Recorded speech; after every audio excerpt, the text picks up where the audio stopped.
Assalamualaikum teman-teman. Halo para pendengar podcast Islamik Digital. Selamat datang di episode perdana podcast kita dengan saya Naswa Auralia Ramanda.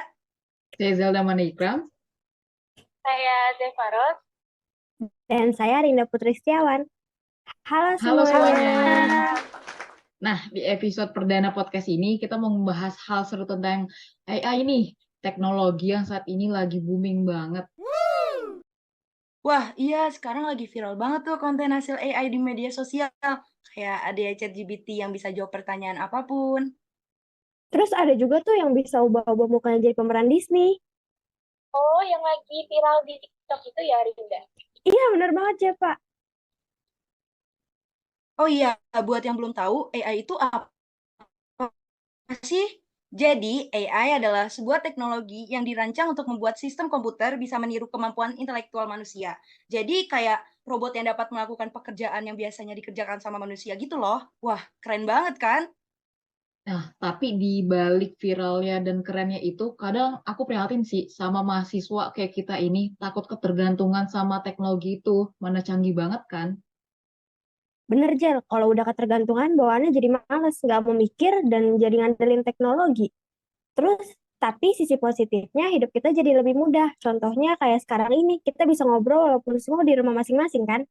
Nah, aku sih yes, tapi kemarin aku nggak sengaja baca artikel kalau AI disalahgunain sama beberapa umat Islam. Mereka buat konten yang sampai menghasut konflik antar umat beragama.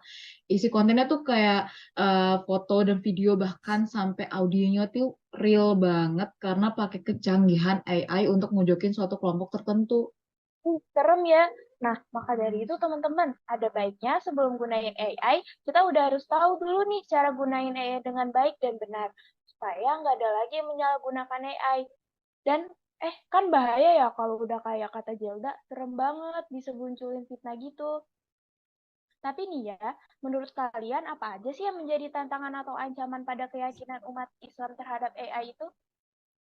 Kalau dari jurnal yang aku baca sih, tantangan terhadap keyakinan umat Islam terhadap AI dapat bervariasi ya, tergantung dari pandangan setiap orang dan interpretasi agama. Potensi AI di sini bisa menjadi perubahan revolusioner dengan cara kita memahami dan mempraktikkan agama serta beradaptasi dengan teknologi tersebut. Hal ini yang akan menciptakan tantangan serius seperti bagaimana agama yang dianggap sakral dan mengandung nilai-nilai spiritual bisa beradaptasi dengan teknologi yang sepenuhnya rasional dan berbasis data tersebut.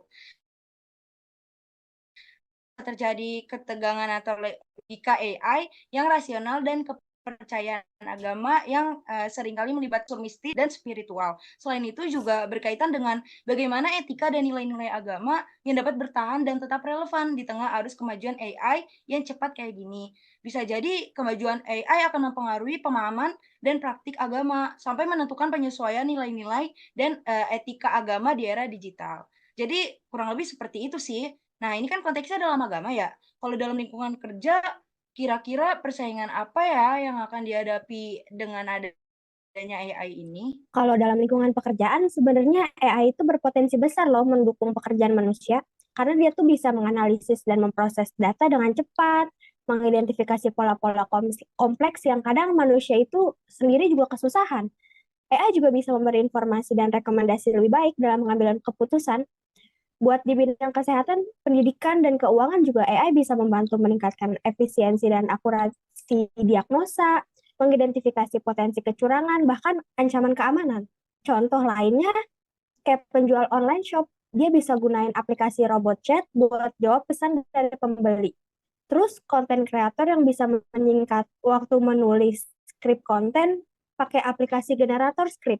Terus juga ada jurnalis yang pakai aplikasi Wordsmith untuk pengemasan hasil reportase biar jadi lebih cepat. Habis itu juga ada pengacara yang pakai aplikasi ROS untuk menyediakan data penunjang dasar hukum untuk kasusnya. Dan masih banyak lagi. Tapi walaupun AI bisa mempermudah kehidupan manusia, ancamannya AI itu bisa menggantikan pekerjaan manusia. Karena dari yang kita lihat, AI itu lebih cepat memproses sesuatu dan lebih pintar dari manusia kan? Tapi sepintar-pintarnya AI tetap butuh pemikiran kritis, daya analisis, dan kreativitas dari manusia untuk membuatnya bekerja maksimal. Jadi intinya tuh manusia harus bisa mencoba beradaptasi atas inovasi yang akan selalu terjadi. Kita harus bisa membuat inovasi tersebut bermanfaat dan bukan malah menjadi musuh kita. Karena kehidupan kita kan akan terus berkembang. Dan kita harus selalu bisa mengikuti perkembangan agar tidak ketinggalan. Kalau dari yang aku lihat sih sekarang begitu ya. Nah itu kan yang udah dijelasin dalam agama dan lingkungan kerja. Tapi ada nggak sih contoh penyalahgunaan AI lain biar teman-teman yang dengerin podcast ini tuh bisa lebih hati-hati terhadap perkembangan zaman sekarang?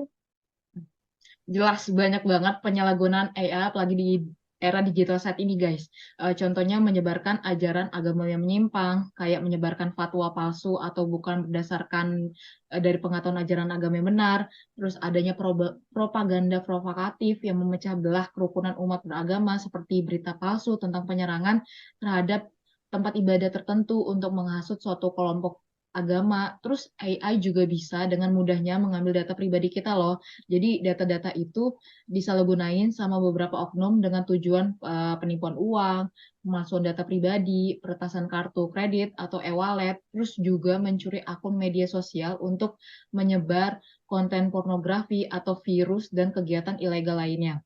Dan yang paling sering kita temuin tuh banyak banget berita hoax atau deepfakes yang uh, tersebar di media sosial dari hasil manipulasi dan diedit ke dalam konten yang melanggar privasi korban serta audio dan teks yang sulit membedakan dengan yang aslinya.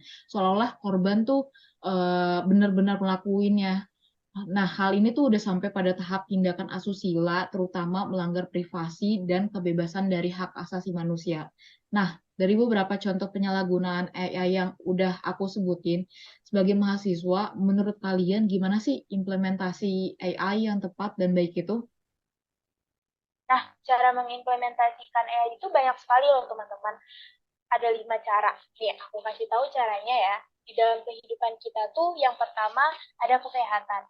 AI juga bisa berperan sebagai asisten pribadi dalam layanan kesehatan. Misalnya, jika teman-teman memiliki kondisi medis tertentu, AI dapat memberikan rekomendasi langkah-langkah pengobatan berdasarkan hasil diagnosa pasien. Nah, yang kedua, AI akan meningkatkan kecepatan, presisi, dan keefektifan pengelolaan data keuangan. Dalam lembaga keuangan, AI dapat digunakan juga mengidentifikasi transaksi mana yang kemungkinan merupakan penipuan, mengadopsi pemberian skor kredit yang cepat dan akurat yang lainnya. Nah, yang ketiga ada manufaktur. AI banyak diimplementasikan pada proses perakitan di industri berbasis robot. AI juga dapat memperkirakan beban dan permintaan bahan untuk proses produksi. Nah, yang keempat, deteksi penipuan dan keamanan online. AI digunakan dalam keamanan online untuk mendeteksi aktivitas mencurigakan atau penipuan. Misalnya, ketika teman-teman melakukan transaksi online dengan kartu kredit, sistem AI dapat membantu pola pembelian teman-teman dan memberitahu jika ada aktivitas yang tidak biasa yang mungkin merupakan tindakan penipuan. Nah, yang terakhir, diagnostik kesehatan. Nah, AI digunakan dalam bidang kesehatan yaitu untuk membantu dalam diagnosis penyakit dan sama kayak kesehatan tadi. Jadi itu tadi cara untuk mengimplementasikan AI. Nah, itu dia beberapa penjelasan mengenai AI yang sudah dijelaskan sama kami berempat sebagai host. Karena mungkin ada di antara teman-teman yang belum tahu sepenuhnya tentang AI. Tapi nggak sampai situ aja loh. Teman-teman juga harus tahu bagaimana sih cara kita khususnya umat muslim untuk mengontrol penggunaan teknologi tersebut agar tidak terus-menerus ketergantungan. Seperti yang kita tahu, menghindari teknologi AI bisa menjadi tugas yang sangat sulit. Mengingat teknologi ini semakin meluas dan terintegrasi ke dalam berbagai aspek kehidupan sehari-hari. Namun, nggak ada salahnya kan jika kita mau mengontrol dan menghindari dampak negatif dari ketergantungan AI, seperti mencari komunitas positif yang sering melakukan pertemuan di dunia nyata, menghindari pemakaian telepon seluler yang berfitur canggih, perbanyak membaca buku yang bersifat edukatif dan bersifat keimanan, serta perlunya pengaturan waktu yang baik untuk berada di depan komputer atau televisi. Dengan begitu, kita tidak akan ketergantungan lagi dan bisa menggunakan waktunya untuk hal-hal yang lebih bermanfaat lainnya. Demikianlah pembahasan kita hari ini tentang teknologi AI. Nah, kita sudah membahas beberapa aspek penting mulai dari tantangan AI terhadap keyakinan umat Islam, persaingan di lingkungan kerja, contoh penyalahgunaan sampai implementasi yang baik, serta sikap dalam mengontrol teknologi tersebut. Nah, meskipun AI memiliki potensi tantangan yang besar dalam nilai-nilai keyakinan umat Islam, tapi dengan penggunaan yang bijak dan baik justru menjadi kesempatan kita nih untuk memperkuat iman dan mempermudah ibadah. Namun, kita juga perlu waspada dengan penyalahgunaan AI ke depannya yang bisa membahayakan diri kita, bahkan sampai membuat diri kita malas dan ketergantungan dengan teknologi tersebut. Nah, jadi itu rangkuman dari diskusi menarik kita tentang AI. Semoga bermanfaat untuk meningkatkan pengetahuan kita semua. Sampai jumpa di episode podcast berikutnya. Wassalamualaikum warahmatullahi wabarakatuh. Sampai Sampai jumpa jumpa semuanya. Kita semua.